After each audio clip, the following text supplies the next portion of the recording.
This is Amy Chan from CakeDecoratingSchool.com, and if you're into cake decorating, you are in the right place. If you're interested in these products, check the links in the description. In this video, we're going to be talking about the difference between the two basic types of stand mixers. So you have your tilt head, boom, versus the one that's fixed and is a bowl lift, right? So it's just the two main operating mechanisms. They're really in relation to the bowl. The tilt head, the bowl locks and screws into the base. And if you're going to use it, right, you want to make sure that anytime you place your bowl, it's down in there and it's secured. You can then pick your attachment, of which there are generally 3. The paddle or spade.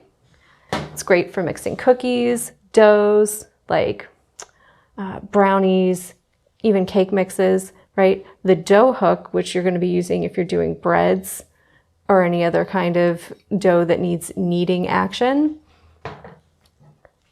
And your whisk or whip. So this is going to be light stuff like meringues, whipped cream, other things like that, where you're really trying to give it a lot of lift, and it's a really, really light kind of batter or cream or something like that. You don't want to use this with heavy duty stuff. It'll get all clogged in there and you can potentially break your whip, right?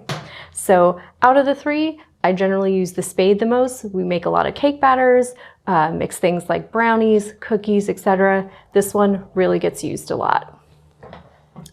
Anytime you use it, you'll see there's a little keyhole thing there. It hooks in, right? You have to slide into that, lock it into place. It's important to do that because you don't want this coming off and potentially damaging your bowl. The tilt head can then be placed down, and you want to lock it in place with the lever on that side before you use the speed knob to turn it on, right? And typically, if you're doing anything like cookies, cake batters, always start it off on a low speed. You don't want to kick stuff everywhere. As far as your bowl lift goes, the actual operating mechanisms are the same. The way you put on the attachments is the same. The main thing here is the bowl generally locks into place with a security mechanism in the back. So you'll see there's actually a little nub there on the back of the bowl. That has to go into there, and then you have to secure the bowl on the arms.